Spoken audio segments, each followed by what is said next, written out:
Part 1. The invisible map you see through. Have you ever asked yourself, what do you actually see when you look at the world? It might seem obvious. Well, I see the world, the real world, what's in front of me. But that's not really true, not even close. If we all naturally saw the world exactly as it is, science wouldn't have needed to work so hard to map it out. The truth is, it's incredibly difficult to construct an objective picture of reality. That's why we needed microscopes, telescopes, math models, all that. Because your brain doesn't show you reality, it shows you something else. What you see most of the time is value. Not the kind of value that comes with a price tag, but what matters to you. Your brain creates a kind of mental map, and that map is built on value, not objects. And a huge chunk of what you're seeing isn't new input at all, it's memory. Your brain fills in as much as it can from memory because biologically it's exhausting to truly see everything from scratch. It's selective. It zooms in on what matters. And how does it decide what matters based on your goals? Based on what you're trying to do, that cluttered table, that hallway full of laundry. They only feel annoying if they're in your way, if they block a goal. This is why I often say clean your room. It sounds like simple advice, almost like a dad joke at this point, but it's much deeper than it looks. Your room is the one part of the world where you have total control. It's your space. It reflects your mind. And if your room is chaotic, there's a decent chance your life is too. More importantly, that chaos will constantly trip up your goals, even small ones like grabbing your phone or trying to focus. You'll feel frustration, anxiety, even shame, and often you won't even know why. It's not because you're lazy. It's because there's an invisible obstacle between where you are and where you want to go. That invisible obstacle is what your brain reacts to.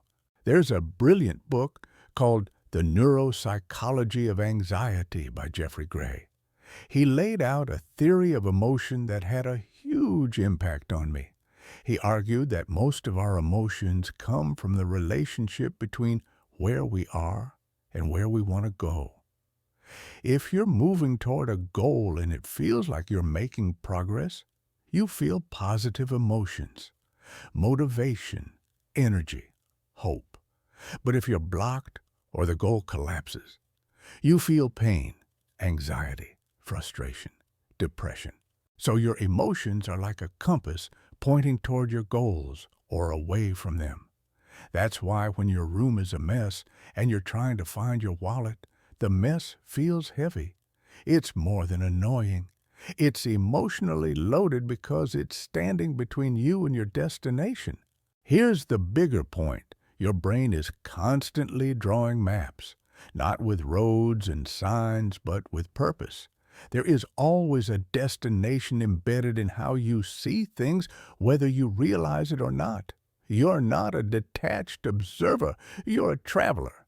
Let me give you an image. I'm sitting on the edge of a dock in northern Ontario, looking up at the night sky.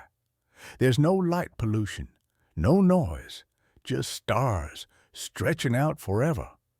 And in that moment, you feel something ancient rise up inside you. Awe, wonder, a kind of sacred stillness. That feeling, that's not random. It's rooted in biology. Animals feel it too. When prey animals spot a predator, their hair stands up. Their senses sharpen. It's a survival response, but in us it evolved into something more. When you experience awe, it's like the soul remembering its place in the universe. You're looking at something greater than you, and something inside you knows it. But it doesn't stop there. Awe isn't just a feeling, it's a call. You ever feel like the stars themselves are telling you something? like the universe is whispering, be more. When you look at something vast and magnificent, it challenges you to grow to rise to the level of the greatness you perceive. That's the strange paradox of awe. It humbles you, but it also calls you forward. Now, of course, you can't become the cosmos. You can't literally embody the stars. But you're not nothing either.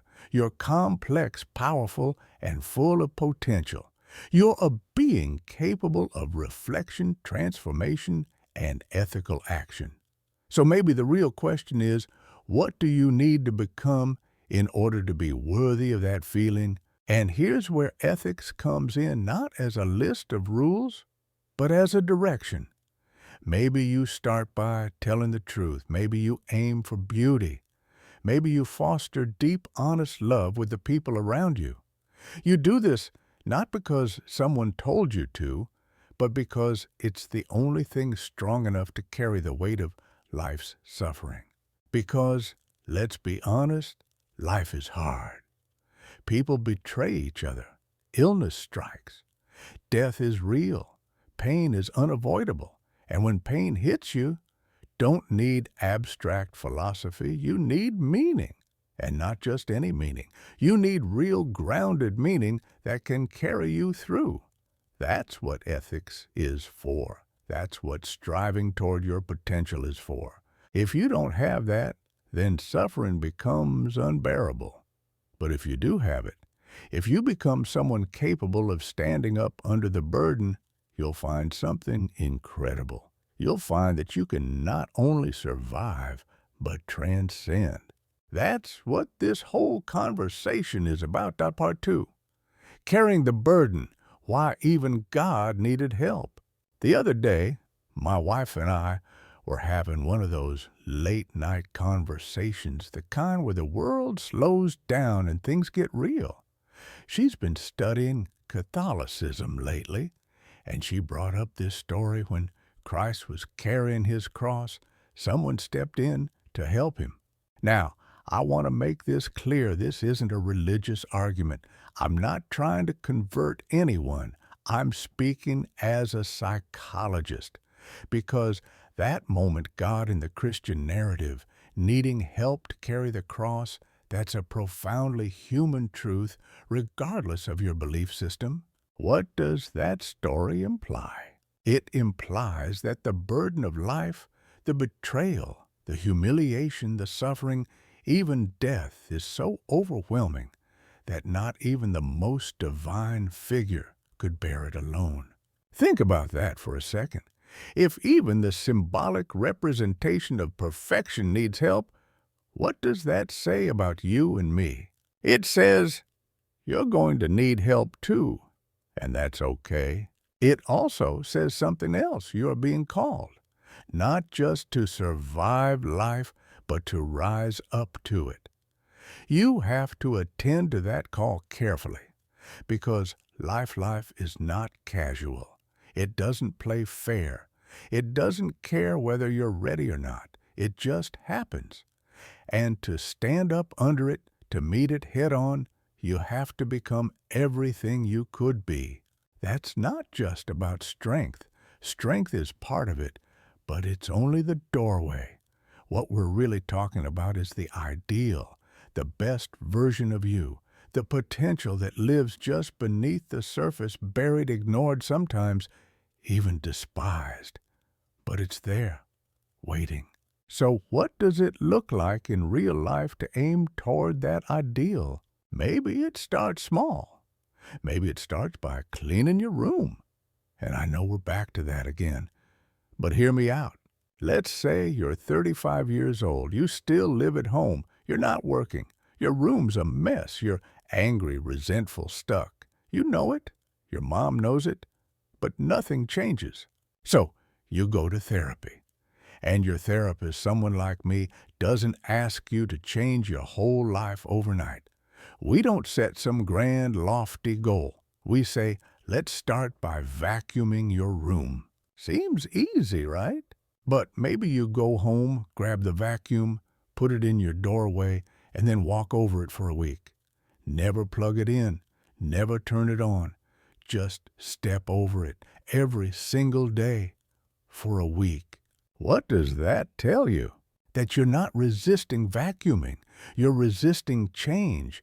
You're in a power struggle with yourself, with the therapist, with the very idea that you might become something else. And the vacuum cleaner becomes a symbol of that, of defiance, of being stuck. That's where the real therapy starts. Because once you realize you're choosing to stay stuck, the question becomes, why?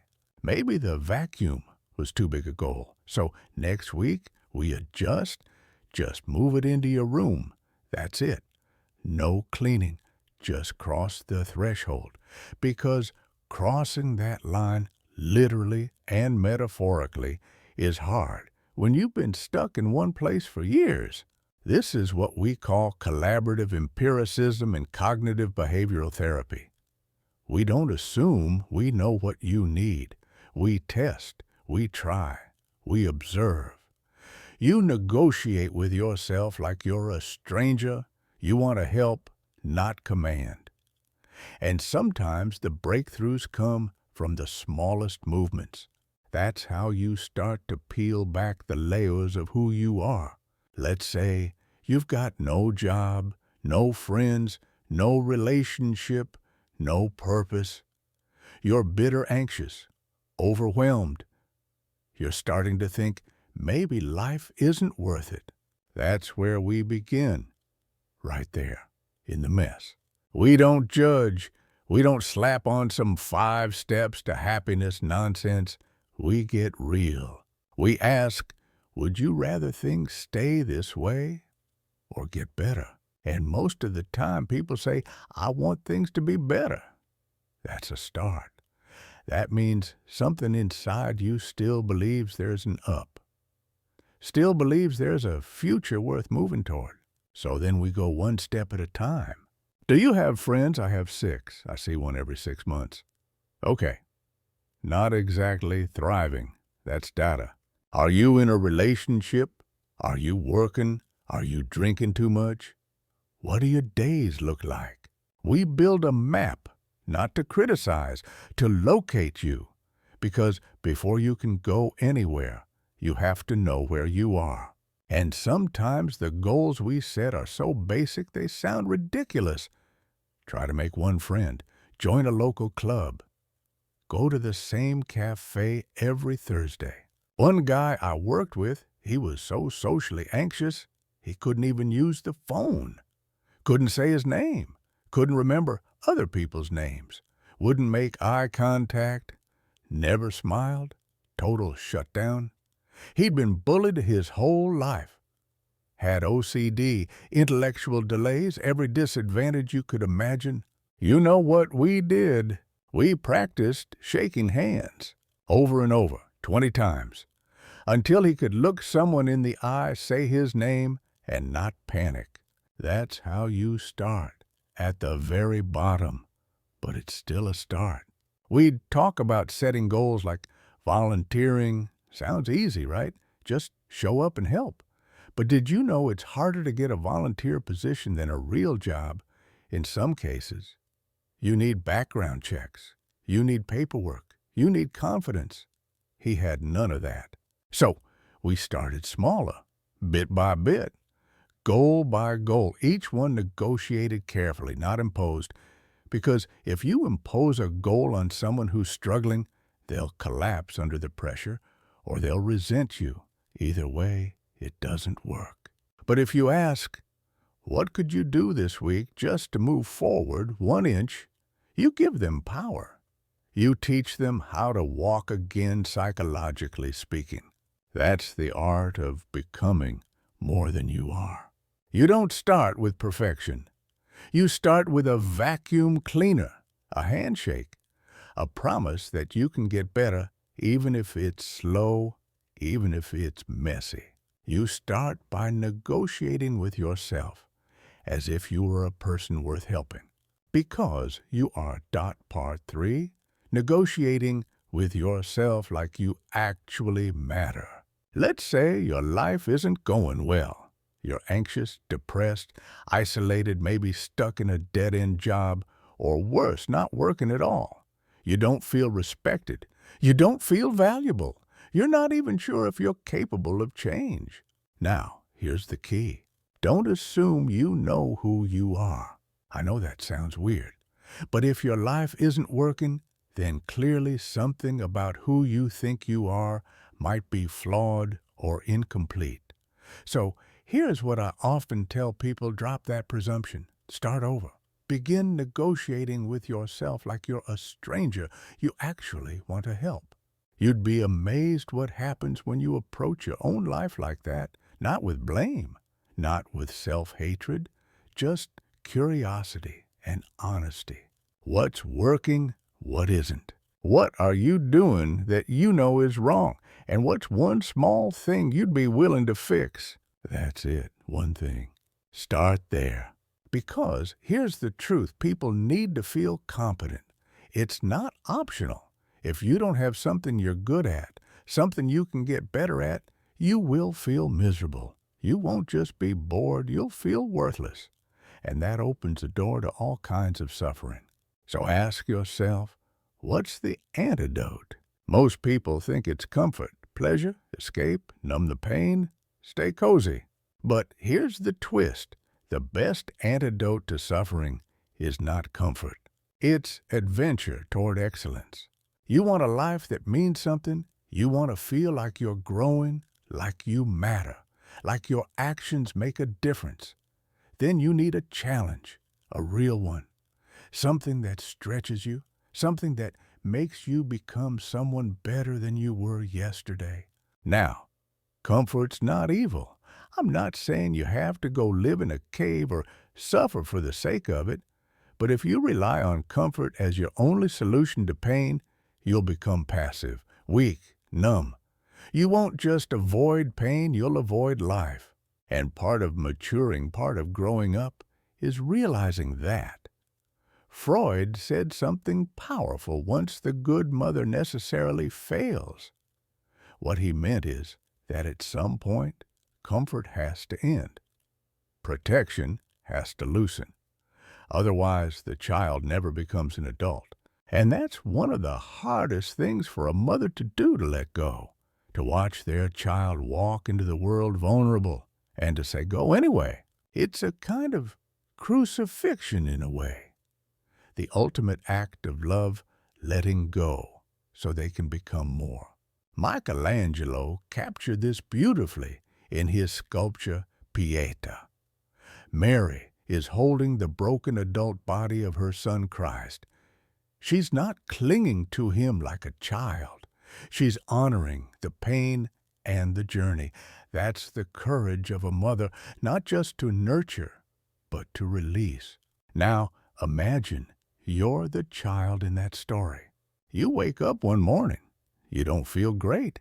You got a test at school, but you didn't study. You kind of want to stay home. So you play it up, Mom. I think I'm sick. And maybe Mom looks at you and says, oh, honey, maybe you are. You should rest. And just like that, you've made a decision. You've chosen comfort over courage, escape over responsibility. Now look, I'm not saying you should send your kid to school with the flu. But this stuff happens all the time in subtle ways.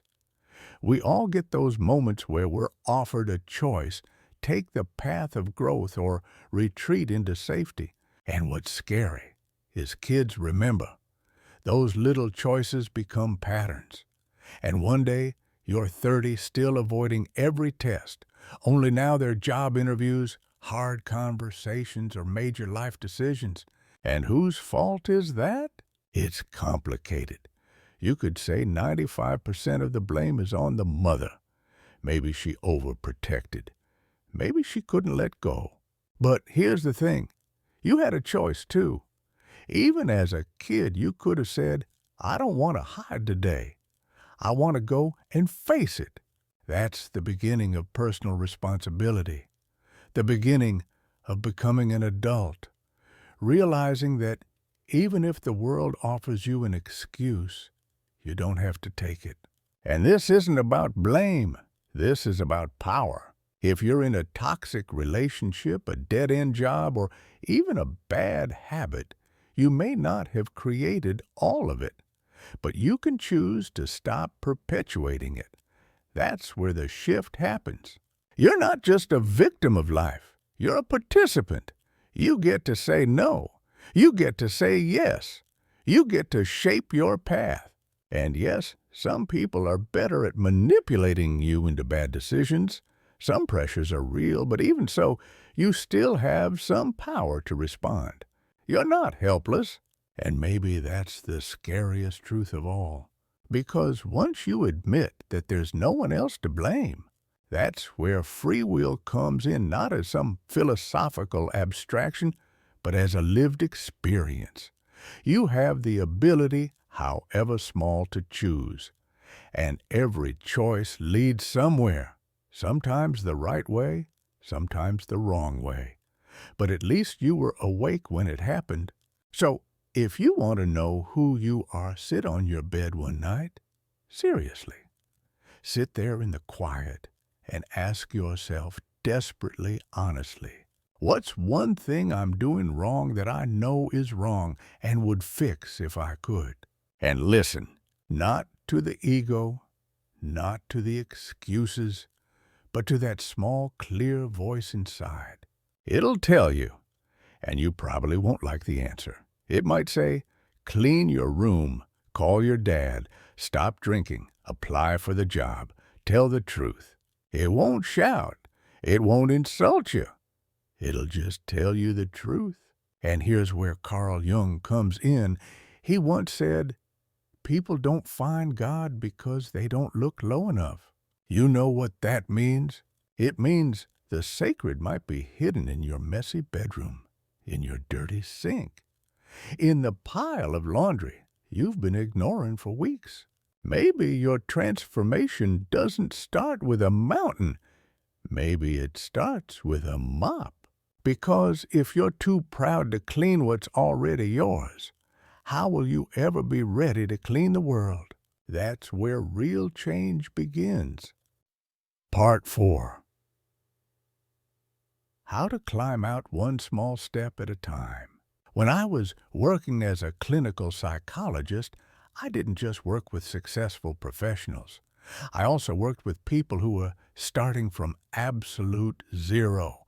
No job history, no education, no skills, nothing. Some of them didn't even believe they could be helped. But here's the thing. No matter how deep someone is in the hole, you can start climbing. Slowly, carefully, one small foothold at a time. Let's take someone who's completely stuck in their job. They come in and say, I feel like I'm wasting my life. My job is repetitive. My boss doesn't even know who I am. My coworkers are difficult. I don't feel any purpose. I'm just drifting. That's not a simple complaint. That's a symptom of disconnection. So what do? First, we start by breaking it all down. I ask them to describe their experience in detail. We don't solve the whole thing at once. We get clear on what's not working. And here's what usually comes up. They feel undervalued. They're doing more than they're paid for, and it's quietly killing their motivation. But they don't know how to say that to their boss. They don't feel strong enough to ask for more. So here's what I suggest before you have that conversation. Get your tools in order. Update your resume. Get it printed. Put it in your hands, even if you're terrified to do it anyway. Most people haven't touched their CV in years. It's dusty. It has gaps. Maybe it reflects a version of themselves they're ashamed of. That's fine. Bring it in anyway. We go through it. Line by line, we talk about what those holes really mean. Because maybe you're 2 classes short of a degree. Okay, why not finish it? Or maybe you can't finish right now, but you could start a course online. So when your future employer asks about it, you don't just shrink and say, yeah, I never finished. You say, I'm working on it now. I've enrolled. I've got a timeline. That changes everything. Now imagine you apply to 10 jobs. You don't even have to accept any of them. But just by putting yourself out there, by going to interviews, you start collecting proof. Proof that you're not trapped. Proof that there are options. Proof that maybe, just maybe, you're more capable than you think. So when you do talk to your boss, you're coming from strength. You can say something like, here's what I've noticed. I've brought a lot of value to this company, but I don't feel that's being reflected in my compensation or growth. I'm prepared to keep building here, but I need to see a path forward. I've also been exploring other options, and I've had some interest. Now, if your boss still dismisses you after that, maybe it's time to move on. But now you're not begging, you're negotiating. And negotiation only works when you've done everything you can first. Because, let's be honest, sometimes the reason you're stuck isn't just external, it's internal. Maybe your workplace is unfair. Maybe there's bias. Maybe your industry has problems, but you can't fix all that today. What you can do is position yourself as powerfully as possible to make a better move. That means stepping up. That means sharpening your skills, building your confidence, organizing your life. You have to become the kind of person who can walk away. That's where your leverage comes from. Let's say you're not even at that point yet. You don't have a resume. You don't even know where to start. Then we go back a few steps.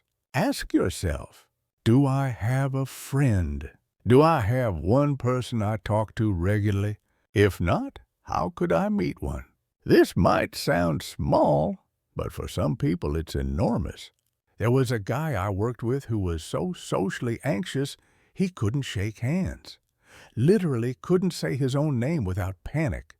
Eye contact. Forget it. So we practiced. In the therapy room. Hi, I'm Jordan. Handshake. Eye contact. Again. Again. Again. Until it stopped feeling like death. And this isn't just about social skills. It's about identity. About learning to be in the world. Because if you can't say your name and look someone in the eye, how are you going to hold down a job, or maintain a relationship, or even order a coffee? It sounds ridiculous, but some people need to learn the very first steps of human interaction. That's not shameful. That's just where they are. And once you accept where you are, you can move forward. One step, one handshake, one conversation. And yeah, you might have fantasies in your head, resentment, self-pity, inner monologues telling you why it's not fair, why you'll never change. That's normal. But the moment you see those thoughts clearly, the game starts to shift. You stop being a victim of them. You start observing them, challenging them, replacing them with action. You say, okay, I can't do everything, but maybe I can clean this drawer. Maybe I can sign up for one class. Maybe I can go to that cafe again and say hello to the barista this time. You pick a small goal, something not too big, but just enough to push the boundary of what you thought was possible. And when you succeed, however small, you get a win, a real win. Not in your head, not in a video game, in the real world. That's where confidence comes from, not from believing in yourself, not from motivational slogans, from proof, from action, from stacking up small wins until your nervous system starts to believe, hey, maybe I can do this. And here's the best part. Once you become someone who can set a goal and achieve it, even a tiny one, you become dangerous. In a good way, because now you're not just reacting to life, you're creating it. And that's where the real transformation begins. Part 5. The role you play and who's pulling the strings. Let's talk about something we all do, but rarely admit. We play roles.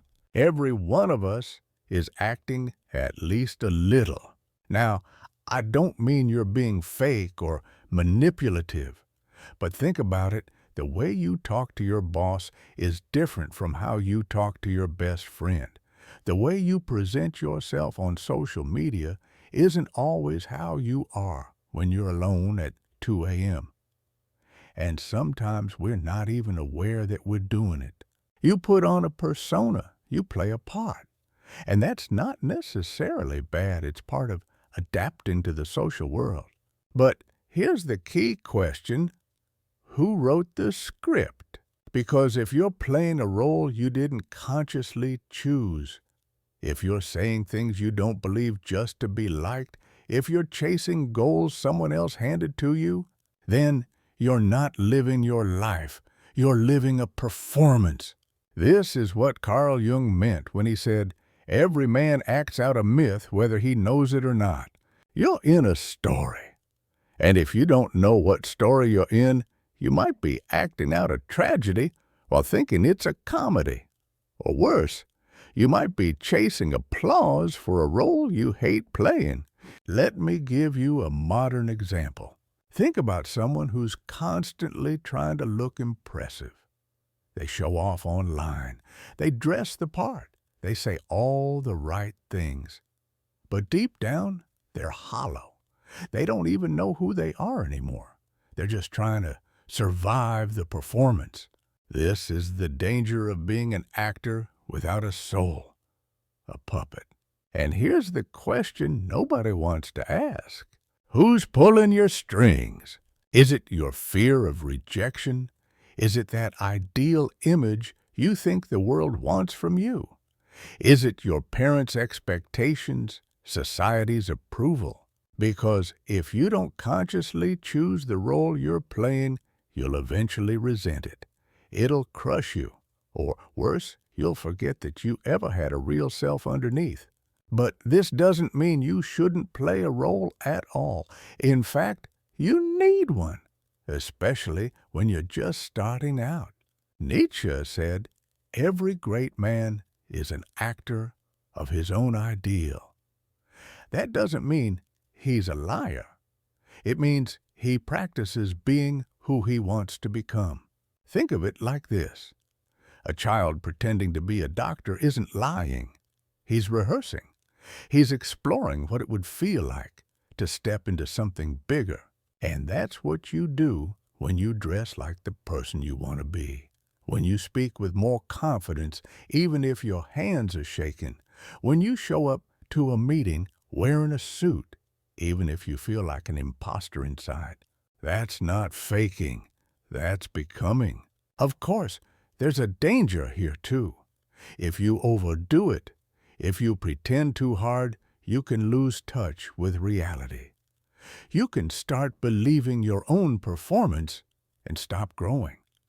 That's the line between a healthy persona and a mask that turns toxic. So how do you stay grounded? You start by telling the truth, especially about what you don't know. You admit your ignorance, your uncertainty, your limits. You ask the questions you're afraid to ask. Because here's something I learned from years of teaching. If one person has a question, chances are half the room does too. You don't have to know everything. You just have to be honest and pay attention. When you do that, competent people won't judge you. They'll help you. They'll see that you're engaged, that you care, that you're trying. And that matters more than pretending you've got it all figured out. Because pretending only delays the growth you actually need. Let me give you a personal example. Back in 2018, before I went on a global speaking tour, I made a decision I was going to take this seriously. I was going to show up 100%. So I went out and bought the nicest suits I could find. Tailored, fitted, expensive, and believe me, it hurt. I grew up in northern Alberta. Spending money on clothes was not part of my DNA. But I did it anyway. not because I wanted to show off, but because I wanted to honor the people coming to hear me speak. I wanted to look like I respected them. I wanted to signal this matters. And you know what happened. Young men started showing up in suits, couples dressed like they were going to a wedding. People took it seriously because I took it seriously. That visual message had an impact. Now, contrast that with how most of our culture treats adulthood. We've bought into this idea that casual is better, that growing up is a trap, that staying forever young is the goal. You look around and everyone's dressing like overgrown teenagers, especially men. Hoodies, joggers, flip-flops. They look like their 10-year-old selves, just inflated. It's not just about clothes. It's a mindset, a rejection of maturity. But here's the truth. Adulthood isn't the end of freedom. It's the beginning of meaningful freedom, the kind that comes with responsibility, competence, and integrity. So if you want to start moving toward that, start dressing like it, start showing up like it. Clean your room, stand up straight, speak with clarity, choose your words carefully.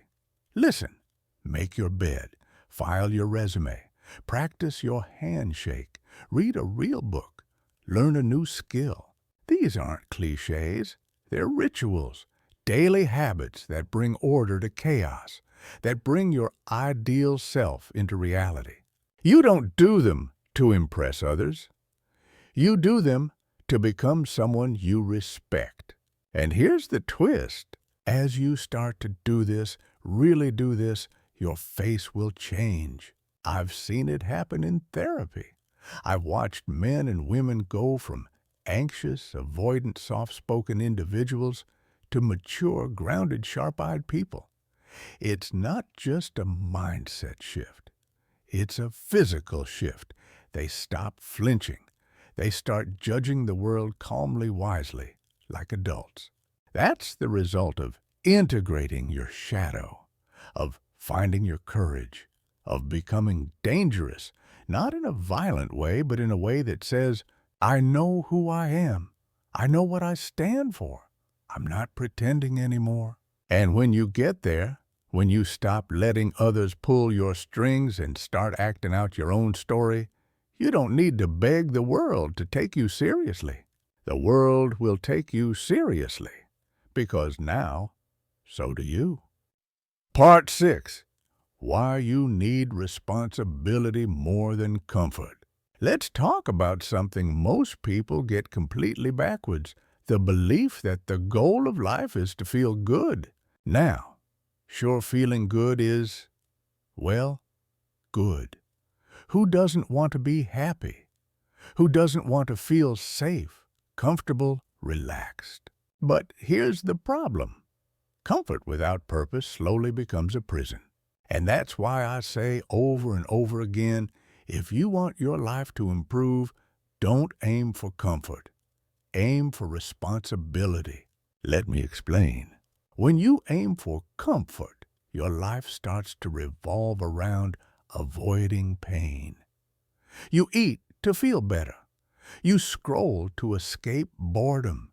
You sleep to avoid anxiety. You hide from challenge. And eventually, your world gets smaller and smaller. But responsibility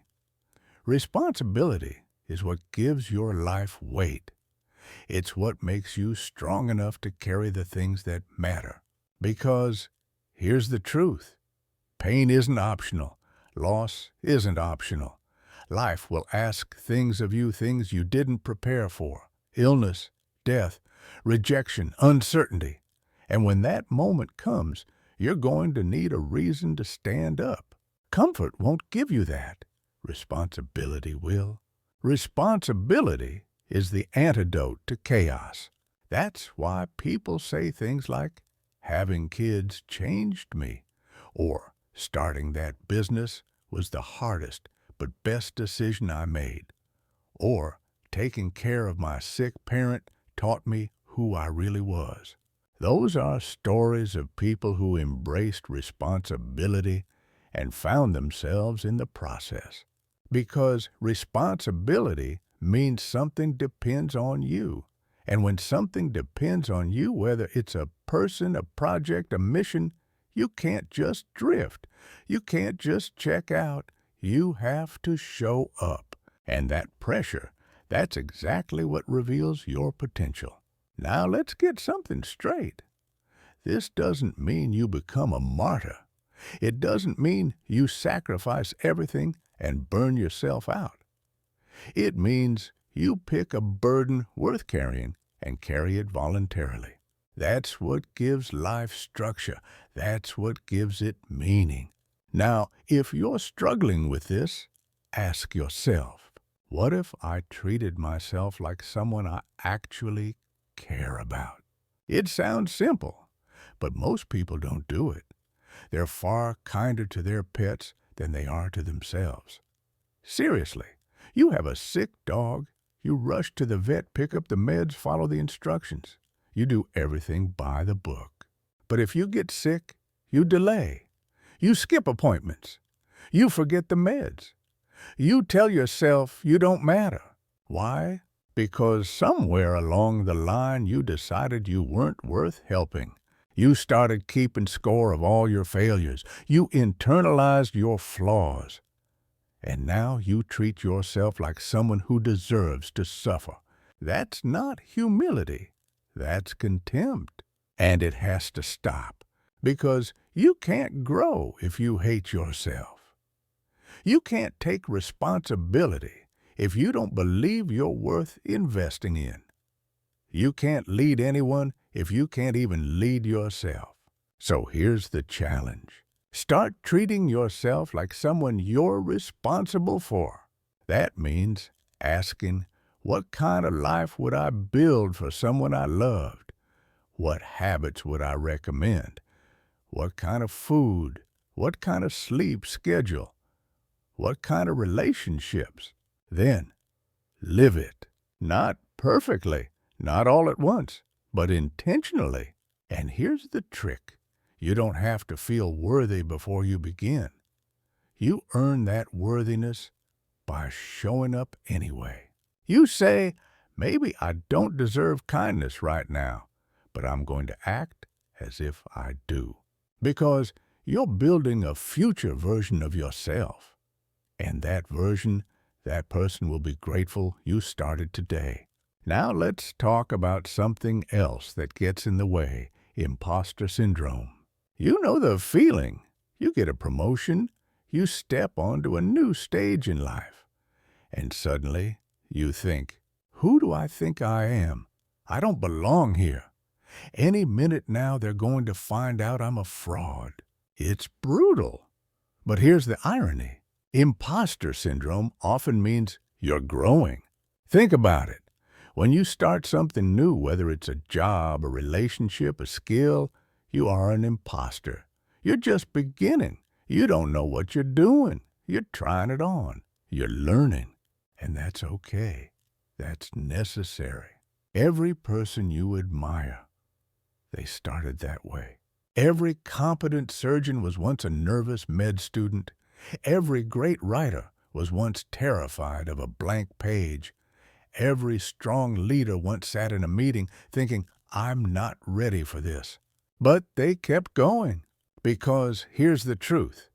You can act like the person you're becoming without being fake. You're not pretending to be someone else. You're rehearsing your future self. That's what maturity is. That's what growth is. It's stepping into a role you're not fully comfortable with, yet knowing that with time, it'll start to fit. Now, could it become a lie? Sure. If you start pretending you know more than you do, or you refuse to admit mistakes, or you fake confidence without putting in the work, that's not growth. That's delusion. But if you show up with humility, curiosity, and consistency, that's transformation. And eventually, you'll have so much evidence of your own competence that even your imposter syndrome will start to shut up. Because deep down, it won't be true anymore.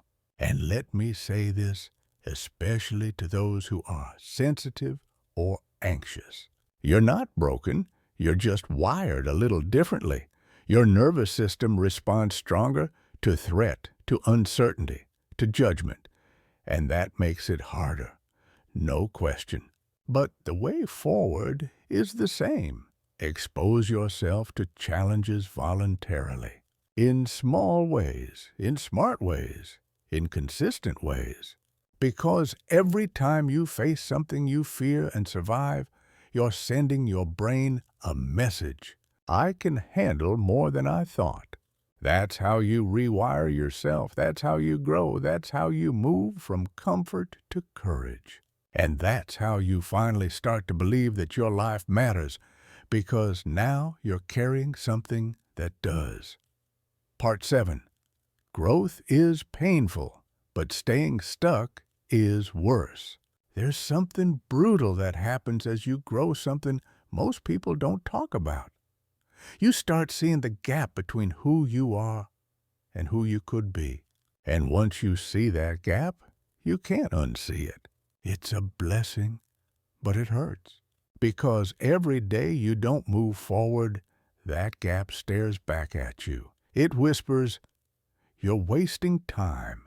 You could be more. You were meant for something else." That voice isn't there to shame you. It's there to call you, to push you, to say, "Get up, move, take responsibility for your potential."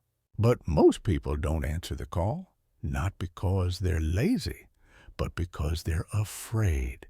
They think, what if I aim too high and fail? What if I start and embarrass myself?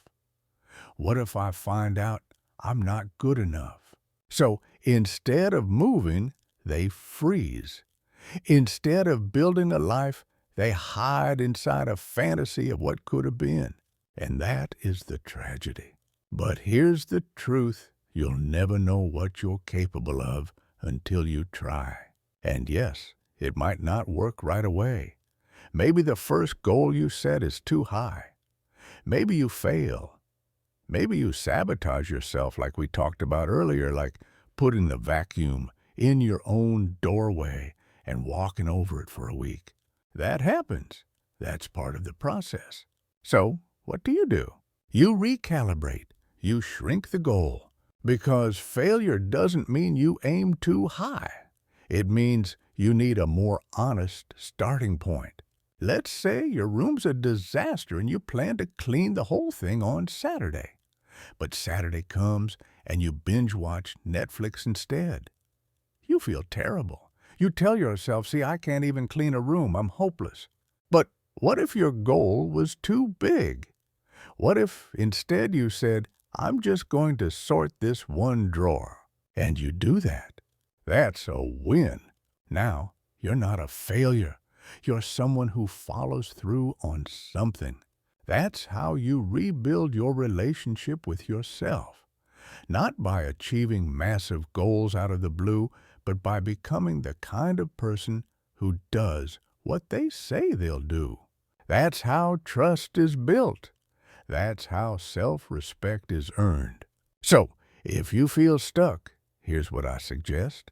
Do a brutally honest inventory of your life, not to punish yourself, but to locate yourself. Ask questions like, do I have meaningful friendships? Am I in a relationship that helps me grow? Do I have a job or a career that aligns with my potential? How am I treating my body, my mind? How do I spend my free time? Am I using substances to escape? Am I learning anything new or just treading water?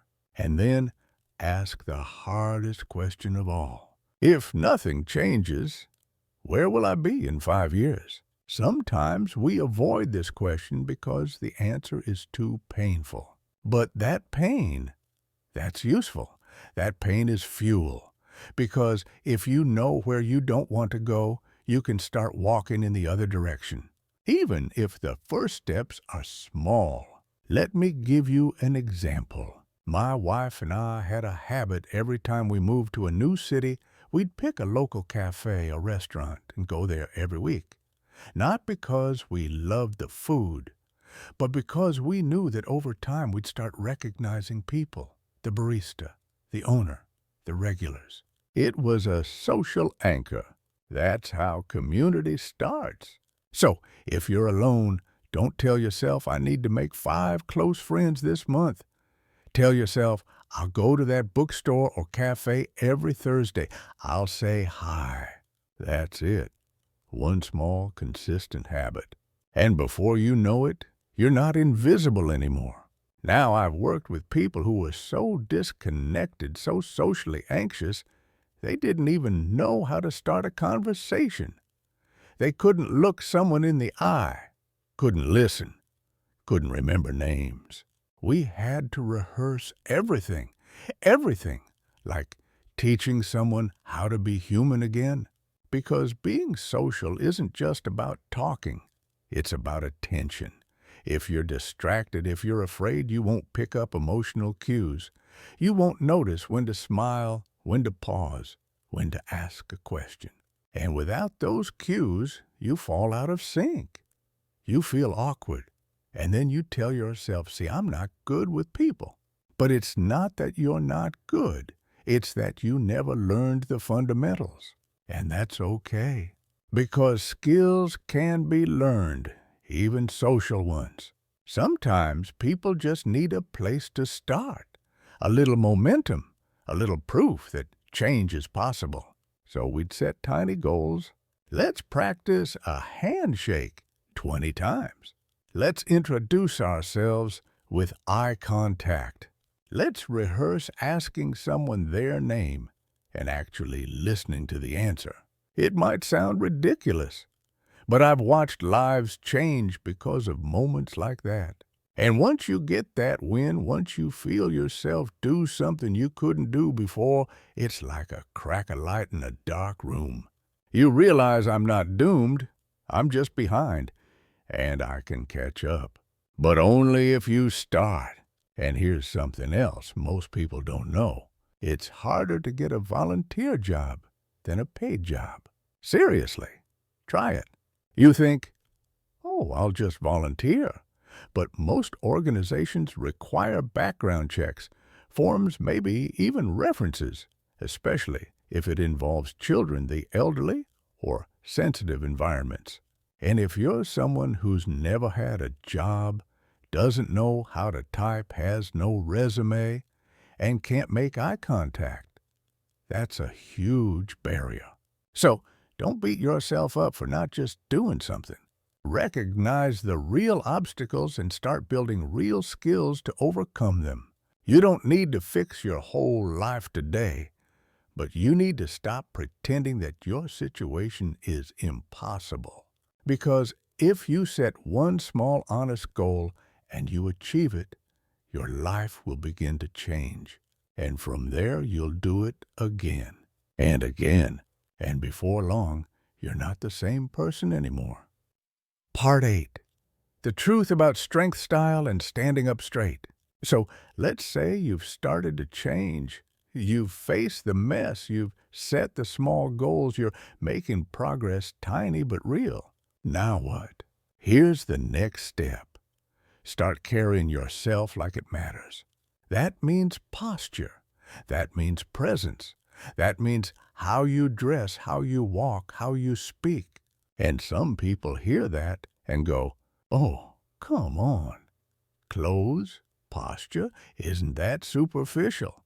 No, it's not superficial. It's symbolic. Because how you present yourself tells the world and yourself what you believe about your value. That's why one of the first rules in 12 Rules for Life is stand up straight with your shoulders back. It's a physical act, but it's also psychological.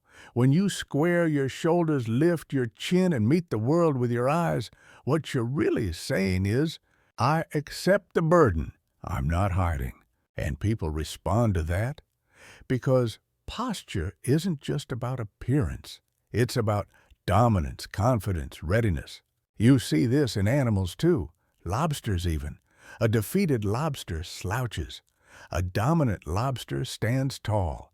And when a defeated lobster changes its posture, its brain chemistry changes. It becomes bolder, more resilient. We're not so different. Now, let's talk about clothes. I mentioned earlier that I started dressing in tailored suits before my speaking tours, and it wasn't about fashion. It was about respect for the audience and for myself. I thought, if I'm going to speak to hundreds of thousands of people, I want to look like it matters. I didn't want to show up like I just rolled out of bed. I wanted to send a message. This is important. You're important. I'm here to take this seriously. And you know what happened? The audience responded. Young men came dressed up. Couples came looking sharp. People started to reclaim something our culture had let go of, the dignity of presentation. See, for decades now we've been told that dressing down is more authentic, that formality is oppressive, that comfort is the highest virtue. But it's not, because if everyone's wearing the same wrinkled hoodie, where's the individuality? Where's the aspiration? Where's the signal that you're stepping into a higher role? Somewhere along the way, we confused rebellion with laziness, and we've paid for it culturally, socially, spiritually. But it's not too late to reclaim it. If you want to signal to yourself that your life is moving forward, dress like the person you want to become, not to impress others, to remind yourself. Because every detail you improve, your clothes, your posture, your speech, sends a message. I'm building something here. I'm worth showing up for. And let's be clear, this doesn't mean spending a fortune. It means making conscious choices. Buy clothes that fit. Clean your shoes. Learn to tie a proper tie. Groom yourself. Walk like someone with purpose. These things aren't vanity, they're rituals of self-respect. And when you embody that, you don't just feel better. People treat you differently, not because they're shallow, but because they pick up on signals. Confidence, order, attention to detail, these things radiate from you whether you speak or not. It's like music. You can play all the right notes, but if the rhythm is off, the song doesn't land. The rhythm of your life, your habits, posture, presence, is what carries your message to the world. Now, I'm not saying this solves everything, but when you step into the world prepared physically, emotionally, mentally, you give yourself the best shot at success. Let me share a little more about what I did before my tour. I went through all my old suits, tossed the ones that didn't fit, talked to an actual tailor, learned what worked for my body type, got everything altered. It was expensive, and it hurt financially and psychologically. But it was worth it, because every time I walked on stage, I felt ready. I wasn't thinking about how I looked. I was focused, present, grounded. That's what preparation gives you, freedom from distraction. And people noticed. They showed up dressed sharp too. It became part of the ritual, like going to church or a wedding or a ceremony. And maybe that's what we're missing today, ceremony. Moments where we elevate ourselves, mark transitions, honor occasions. Everything's casual now. Everything's chill. But life isn't casual. Life is sacred, heavy, real. And when you start treating it like that, it responds. So if you're interviewing for a job, show up dressed like the person you want to be. If you're launching a project, prepare like it matters. If you're speaking in public, write and speak like your words could change someone's life. Because they can. Don't aim to be impressive. Aim to be authentic at your highest level. And that means living like the person you'd admire, not just in thoughts, in action, in how you walk, how you talk, how you sit, how you shake hands. When you do that, you're not faking, you're becoming. You're not trying to impress others. You're keeping a promise to yourself. And that promise is simple. I will not treat myself like a joke. I will rise to the occasion of my own life. That's where strength comes from, not brute force, not arrogance, but dignity.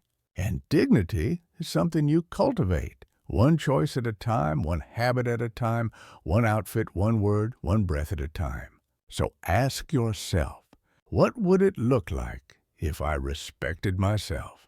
What would I wear? How would I sit? What tone would I use? How would I start my morning?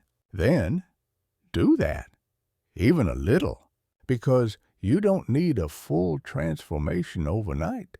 You just need to start building the foundation, and soon enough, the world will notice. But more importantly, you will. Part 9. The final test and what it means to stand tall. By now, you've probably noticed something. None of this is easy. Becoming who you could be. Showing up to your own life with full responsibility, presence, and courage. It's not just hard, it's heartbreaking. Because the more you grow, the more you'll feel the weight of life, the depth of suffering, the vastness of what you still don't know, the gap between your limitations and your ideals. But if you stick with it, if you keep pushing forward anyway, you'll find something you never expected. Strength rooted in truth. Not strength like bravado, not fake toughness, but the kind of strength that comes from knowing that even when life gets unbearable, you'll still stand. And that's rare. That's valuable. Let me leave you with a story about the Lion King and what it means to reclaim who you are. There's a moment in the film where Simba the Lion Prince returns to face his past.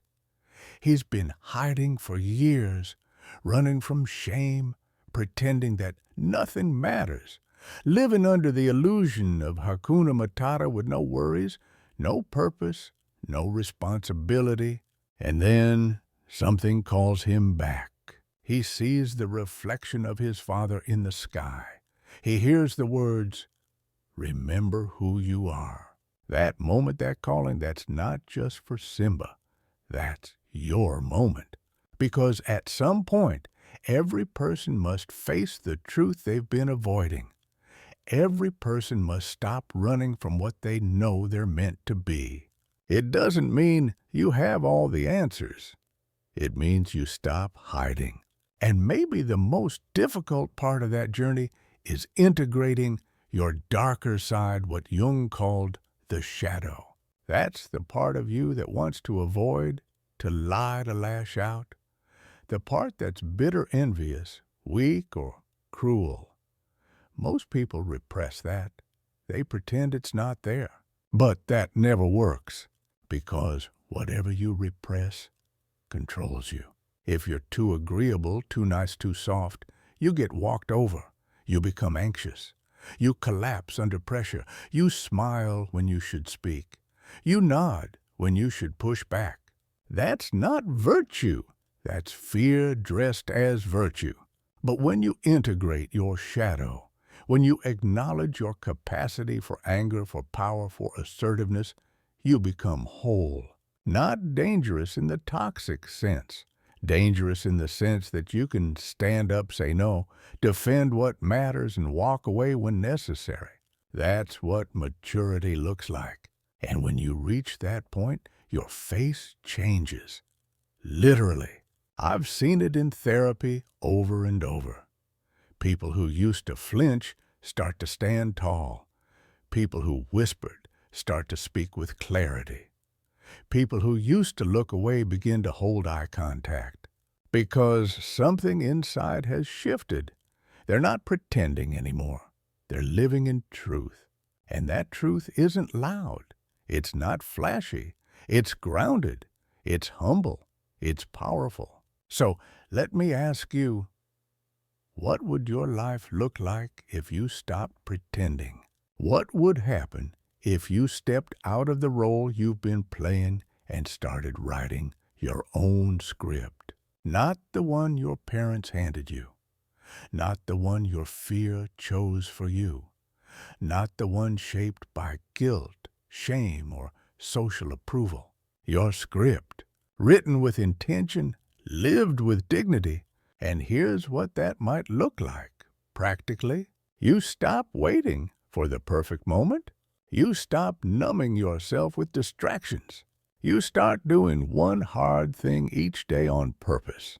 You stop over-explaining your dreams. You start walking toward what scares you with your eyes open. You stop asking for permission to exist. You start building something no one else can take from you. That's the path. That's the climb. That's the cost of becoming who you truly are. But make no mistake, it's worth it. Because the alternative is decades of quiet regret. It's watching your potential fade. It's wondering what could have been if you just tried. It's dying with your music still inside you. And I don't think that's what you want. You want to matter. You want to grow. You want to stand tall in a collapsing world. You want to feel like your presence makes a difference. And it does, but only when you decide to take your place in the world seriously. So, here's what I'll leave you with. You're more than you think. You're not your worst mistake. You're not your loudest critic. You're not the weakness you keep replaying in your head. You are potential in human form, and that potential gets shaped every single day by what you choose to aim at, how you choose to live, and what you're willing to carry. So carry something that matters. Stand up straight. Tell the truth. Dress like the person you respect. Speak with intention. Walk with direction. And remember, you're not here to avoid life. You're here to answer it. That's the invitation. That's the challenge. That's the responsibility. Now it's your move.